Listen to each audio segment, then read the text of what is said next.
Welcome once again down to Golf Tech. Today I've got a golf ball comparison video for you. I've got three premium golf balls in the Srixon Diamond, the ProV1 and the Bridgestone BXS, and I'm going to compare it against the Kirkland Signature. This is the new version, the V3. I'm not going to go into too many details about this ball particularly because if it turns out well against the other golf balls, I'm going to do a separate review on that. The only thing I would say is that this ball is only £16.50 a dozen as opposed to £48 for the Titleist ProV1. So let's get into it, let's see how they compare.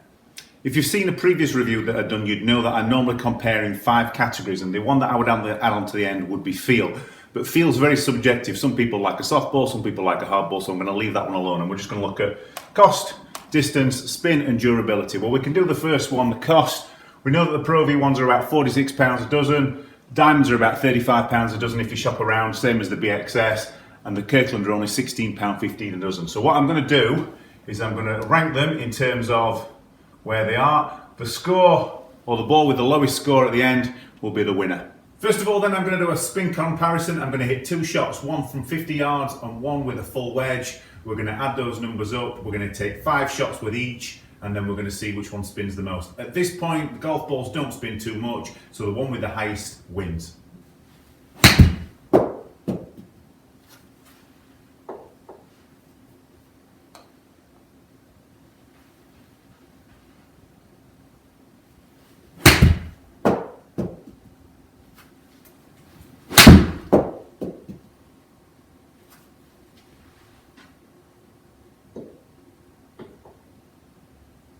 Spin section of the experiment complete, some surprising results, but now we're going to move on to the driver and we'll do 5 shots with each ball again, come up with an average.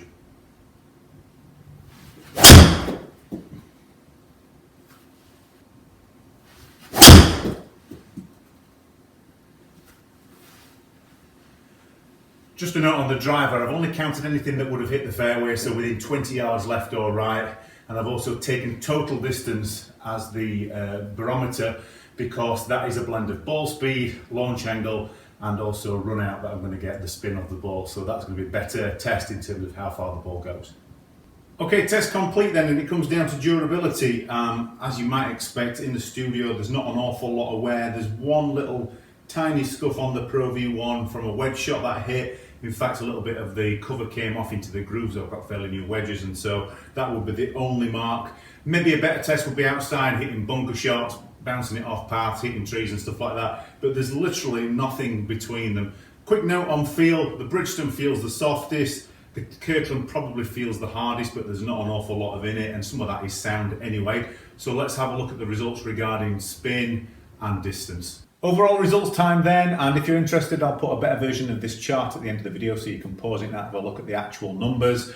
Spin test, the Diamond came out on top with a spin of just shy of 8,800 revs. There was only 200 revs between that, the BXS and the Kirkland, and that's over an average of 10 shots as well.